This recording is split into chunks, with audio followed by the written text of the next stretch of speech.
Assalamualaikum warahmatullahi wabarakatuh. Berjumpa lagi di Saleh Gadli Story. Nah, untuk kesempatan kali ini kita akan menceritakan ya, atau mengisahkan ya. Nah, untuk cerita kali ini kita akan sedikit membahas seputar horor atau seputar misteri. Jadi bagi kalian yang penakut ya, sebaiknya untuk tidak usah melanjutkan ya, menonton video ini atau mendengarkan cerita ini, karena bagi kalian penakut mungkin nanti akan terbayang-bayang ya bagaimana dari cerita horor atau cerita misteri atau kisah misteri ini. Nah, jadi cerita horor atau cerita misteri ini datang dari ojek ya, atau pengalaman dari seorang driver ojol ojek online. Nah, kejadian dari cerita ini bermula ya saat Gugi ya, ini adalah namanya, itu kita sebut saja Gugi ya.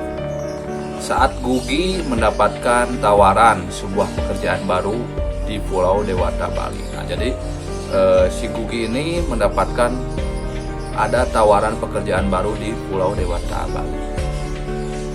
Saat itu Gugi pun langsung menanyakan kejelasan tentang pekerjaan apa yang akan dia jalani selama berada di Pulau Bali.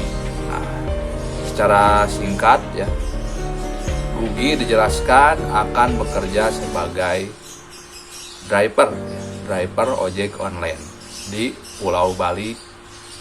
Di sini yaitu Denpasar, Bali ya. Si Gugi ini akan bekerja sebagai driver ojek online di Denpasar, Bali. Nah, tanpa berpikir panjang ya, akhirnya si Gugi ini menerima ya pekerjaan ini dan bergegas langsung menuju Pulau Dewata, terutama ya Pulau Dewata, Bali ya, terutamanya ini yaitu di daerah Denpasar, Bali. Nah, ketika sampai di Bali, Gugi pun sudah ditunggu oleh temannya ya. Dia kemudian disediakan kos juga ya untuk sebagai tempat tinggal Gugi selama berada di Bali. Jadi sudah disediakan kosnya ya, jadi dia akan tinggal di sana. Nah, ada juga temannya di kos itu. Sesampainya di Bali, Gugi tidak langsung bekerja. Nah, jadi si Gugi ini sesampainya di Bali tidak langsung bekerja. Dia harus menjalani berbagai tahap tes hingga akhirnya dia pun lolos. Jadi sebelumnya tes biasa ya, tes dulu, mungkin tes interview dan lain-lain. Akhirnya ia pun lolos dan akhirnya dia bekerja sebagai driver ojek online di salah satu perusahaan. Itu tanya perusahaannya, pokoknya akhirnya dia diterima sebagai driver ojek online. Seminggu pun berlalu, Gugi masih saja belum memutuskan untuk bekerja. Jadi selama seminggu ini Gugi masih belum memulai ya pekerjaannya. Di sana Gugi berkeliling sembari menghafalkan ruas-ruas jalan di sana. Jadi dia pun berkeliling dulu ya di daerah Denpasar itu, mungkin untuk agar tahu jalan dulu ya daerah Denpasar itu. Dia pun berkeliling pokoknya seputaran Denpasar sampai dia betul-betul hafal daerah-daerah, nama-nama daerahnya, pokoknya seperti itu ya. Jadi untuk mengawali, nah ini jadi pelajaran juga bagi kalian yang ingin mengawali, mungkin ingin jadi ojek online atau mungkin driver online ya, kalian pun harus menguasai dulu area yang ada di sana. Nah, ini si Gugi ini jadi ingin menguasai area, jadi dia belum memutuskan untuk memulai bekerja, tapi dia berkeliling terus ya, selama seminggu. Pokoknya menghafalkan semua ruas-ruas jalan yang ada di Bali. Nah, setelah hafal ya daerah Denpasar dan sekitarnya, akhirnya Gugi pun memulai pekerjaannya. Nah, ini ya awal-awal Gugi memulai pekerjaannya ya. Setelah hafal jalan aja, Gugi pun awal orderannya Gugi mengantar salah satu mahasiswa di universitas. Nah, memulai pekerjaannya, orderan pertamanya itu yaitu mengantar salah satu mahasiswa di universitas di sana ya, di Denpasar, Bali. Itu adalah orderan pertama Gugi itu. Nah, selanjutnya ya, setelah itu akhirnya Gugi pun setelah orderan pertama mulai terbiasa dengan pekerjaan barunya. Jadi terus mulai ya orderan-orderan baru, orderan-orderan yang lainnya. Nah, hingga suatu ketika ya, Gugi mendapatkan orderan makanan. Nah, jadi di sini Gugi mendapatkan orderan makanan ya. Di mana ini orderan tersebut berjumlah sangat banyak. Orderan makanannya ini sangat banyak sekali. Nah, setelah makanan selesai dipesan, Gugi pun akhirnya langsung bergegas mengantarkan makanan itu ke tempat tujuan. Sudah order, langsung mengantarkan ke tempat tujuan. Jalan demi jalan telah dia lalui hingga tempat yang dituju ditemukan. Kemudian Gugi pun akhirnya berkata, "Ini aneh," kata Gugi. "Ini aneh," kata Gugi. Tidak disangka ternyata tempat tujuan order itu adalah sebuah rumah kosong. Nah, ternyata tempat orderannya itu adalah sebuah tempat rumah kosong. Nah, karena takut ada hal yang tidak diinginkan, pokoknya takutlah si Gugi ini takut. Kenapa gitu, karena setelah lihat alamatnya ternyata rumahnya ini kosong. Tanpa basa-basi, Gugi langsung memutar balik motornya dan akhirnya Gugi pulang ke kosan, langsung ke kosan. Nah, sesampainya di kosan, akhirnya Gugi dengan sukarela ya, walaupun rugi gitu, memberikan makanan tadi ke teman-temannya. Akhirnya Gugi pun tidak jadi ya mengantarkannya, malah membagikan ke teman-teman yang ada di kosan. Banyak sekali, Ruth. Nah, ini tanya teman-temannya gitu kan, ini orderannya banyak sekali gitu makanan. Kemudian Gugi pun menjawab, "Iya, barusan dapat orderan fiktif. Masa alamat tujuannya di rumah kosong?" Jawab Gugi seperti itu. Sambil terus mengobrol, akhirnya mereka memakan sendiri makanannya. Nah, setelah kejadian mendapatkan orderan fiktif itu, hingga akhirnya Gugi pun memutuskan untuk tidak bekerja sementara. Mungkin ada trauma gitu, ada sedikit trauma. Akhirnya Gugi pun tidak bekerja untuk sementara waktu. Jadi Gugi hanya menghabiskan waktunya untuk tidur dan bermain game di kosnya. Nah, akhirnya beberapa hari kemudian Gugi kembali karena dirasa hatinya sudah tenang. Jadi dia sudah merasa tenang ya, sudah tidak ada rasa takut lagi, sudah tidak ada rasa gelisah lagi. Akhirnya Gugi pun melanjutkan pekerjaannya. Nah, dari pagi sampai siang sampai sore, pokoknya lancar lah pekerjaannya, tidak ada masalah, tidak ada problem, dan tidak ada hal-hal yang lain-lain gitu. Nah, kemudian ini tiba waktunya ketika azan maghrib tiba ya. Akhirnya Gugi mendapatkan order makanan lagi. Nah, ketika azan maghrib tiba, Gugi mendapatkan order makanan. Tanpa berpikir lama-lama, Gugi langsung menerima orderan tersebut dan bergegas menuju ke restoran yang dituju. Setelah selesai dibuat ya, makanannya, Gugi pun berangkat menuju ke tempat tujuan, yang dimana ia harus masuk ke sebuah perumahan elit. Gugi pun masuk ke sebuah perumahan elit. Nah, di perumahan tersebut banyak rumah yang berukuran besar dan megah. Sebelum masuk, Gugi meminta izin terlebih dahulu ke security di sana. "Pak, permisi, saya minta izin mau mengantarkan makanan," kata Gugi. "Baik, Mas. Sebaiknya Mas langsung saja ke sana," jawab security-nya. Gugi pun langsung berangkat ke tempat tujuannya di alamat itu. Akhirnya alamat tujuan itu pun sudah ketemu. Gugi turun dari sepeda motornya. dari sepeda atau sepeda motor. Nah, dia pun langsung memanggil-manggil ya orang yang ada di rumah tersebut. Karena tidak ada jawaban, sudah manggil, tapi tidak ada jawaban. Akhirnya Gugi melihat sekeliling rumah itu sambil mencari bel ya. Mencari bel. Sepertinya tidak akan kedengaran jika dipanggil dari sini, kata Gugi dalam hatinya. Nah, sambil mencoba menghubungi lewat handphonenya,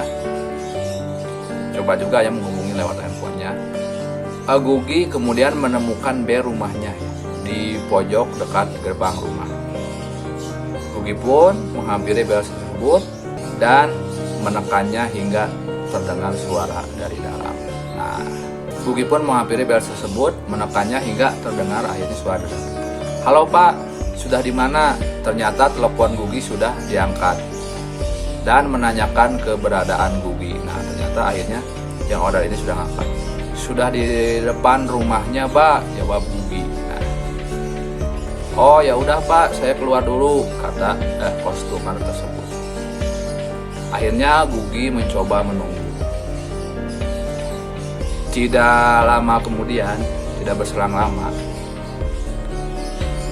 Gugi menunggu karena pemilik rumah sudah keluar. Nah, akhirnya pemilik rumah pun sudah keluar dan ternyata yang keluarnya itu adalah wanita cantik ya. Wanita cantik sekitar umur 20-an, memakai kaos lengan pendek dan hot pants ya.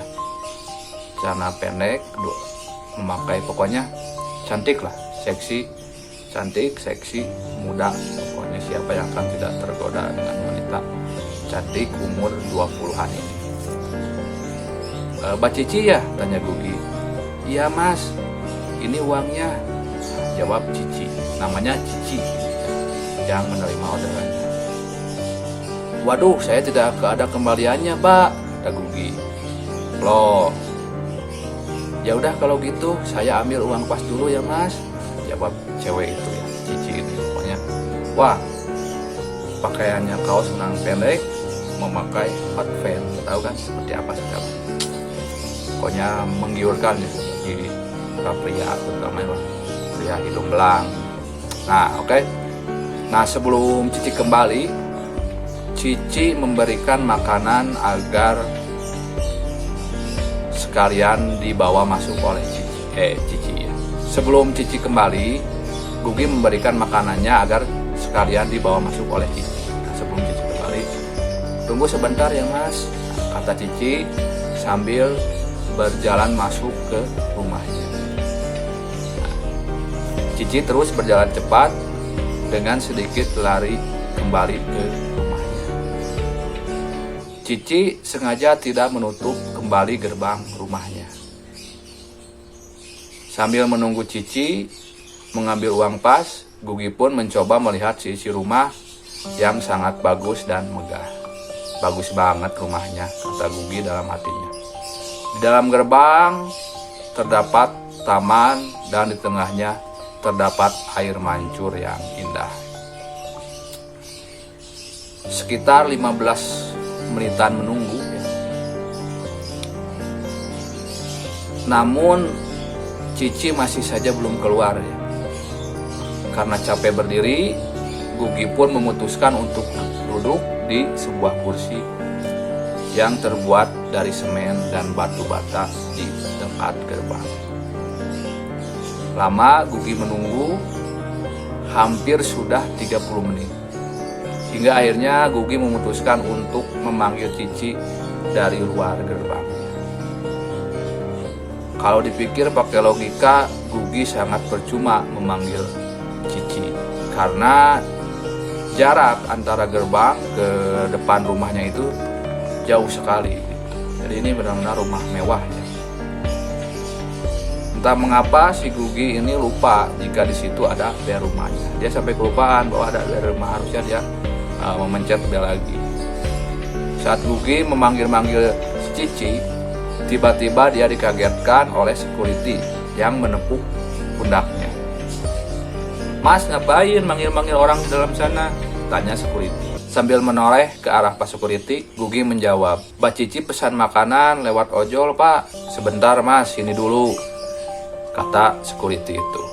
Akhirnya Gugi berjalan 1-2 langkah menjauh ya dari rumah besar itu, dan akhirnya mendekati ke samping security tadi. Nah, mereka semua membelakangi rumah itu. Lalu Pak Security tadi berbisik kepada Gugi, "Rumah ini sudah lama kosong, Mas," kata Pak Security.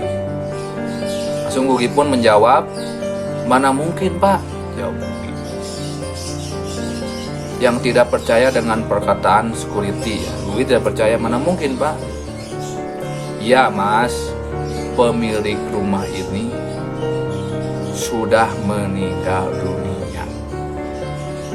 Lalu keluarganya pindah dan rumah ini dikosongi sudah lama," kata Pak Security yang mencoba menjelaskan.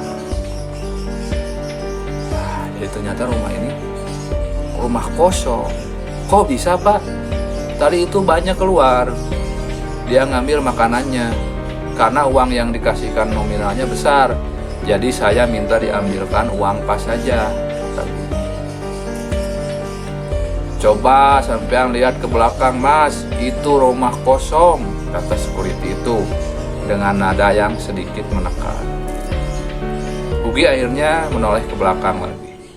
Alangkah kagetnya, terkaget-kaget. Ternyata rumah yang tadinya terlihat megah, bagus, berubah menjadi rumah kosong yang tidak berpenghuni dan tak terurus, di mana ada banyak sawang-sawang, di temboknya juga rumput alang-alang yang sudah tinggi. "Astagfirullah," kata Gugi. Badan Gugi lemas dan gemetar. Dia lemas dan gemetar. Jadi merasa aneh. Tadi sebenarnya itu seperti nyata ya, rumah itu mewah, kemudian ada wanita cantik yang datang menyebut orderannya. "Lah, dibawa kemana, Mas? Itu loh makanannya." "Tapi Pak, makanannya tadi dibawa masuk rumah." "Itu juga loh," kata Gugi yang masih tidak percaya ya. "Lah, dibawa kemana, Mas?" kata security. "Itu loh makanannya masih nyantel di sepeda kamu," jawab security sambil tangannya menunjuk ke arah motor Gugi. "Lalu tadi itu siapa, Pak?" tanya Gugi sambil mulutnya gemetaran. Mulutnya itu begitu karena ketakutan dan ya intinya tidak percaya, tidak menyangka seperti itu. "Sudahlah, Mas, ayo kita ke pos dulu. Mas tenangin diri Mas dulu di sana," kata Pak Security tersebut. Akhirnya mereka berjalan ke arah pos yang dimaksud. Saat itu Gugi menuntun sepeda motornya, karena memang jaraknya hanya beberapa langkah saja dekat ya. Dan juga karena Pak Security juga membawa sepeda pancal ya. Sesampainya di pos, Pak Security itu memberikan segelas air putih kepada Gugi. Lalu dia menceritakan memang banyak kejadian di rumah itu sebelum Mas Gugi. Motifnya sama, memesan makanan lewat ojol. Namun banyak juga yang akhirnya mengetahui terlebih dahulu kalau rumah itu kosong, sehingga ojol tersebut langsung buru-buru untuk putar balik. Namun ada juga beberapa yang mengalami kejadian seperti Mas Gugi, di mana menurut ojol tersebut rumah itu awalnya bagus, namun akhirnya justru berubah menjadi seram seperti itu. Bahkan ada juga ojol yang mengantarkan pulang si Cici ini sampai ke rumah tersebut. Nah, ada yang mengantarkan wanita ini ke rumah tersebut. "Ini orang ngebonceng siapa ya? Lah kok ngomong sendiri terus?" Sesampainya di rumah Cici, orang ini masih ngobrol sambil tangannya nerima uang kas gitu, Mas, kata Pak Security itu. Gugi semakin dibuat takut mendengar cerita dari Pak Security, hingga akhirnya ia cepat-cepat untuk pamit pulang ke kosnya.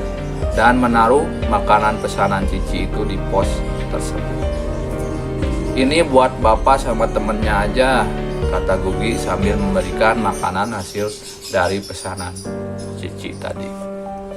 Setelah berpamitan, Gugi bergegas pulang ke kosnya dan menceritakan kejadian tadi ke teman satu kosnya. Sejak kejadian itu, Gugi pun memutuskan untuk menonaktifkan aplikasi driver ojolnya di malam hari. Jadi dia memutuskan untuk tidak mengaktifkan ya aplikasinya di malam hari dan menerima orderan di malam hari karena sudah ada kejadian misterius yang seram. Bagaimana menurut kalian?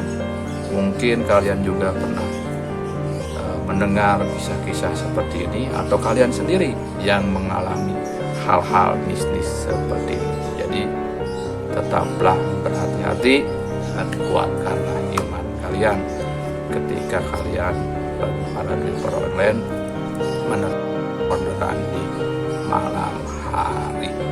Baik, demikianlah ya untuk cerita kisah atau story untuk kali ini, yaitu tentang pengalaman seorang driver ojol atau driver ojek online. Jangan lupa untuk terus mensupport channel ini dengan cara like, share sebanyak-banyaknya video ini, dan subscribe. Sampai jumpa di cerita-cerita dan kisah-kisah menarik lainnya. Ciao.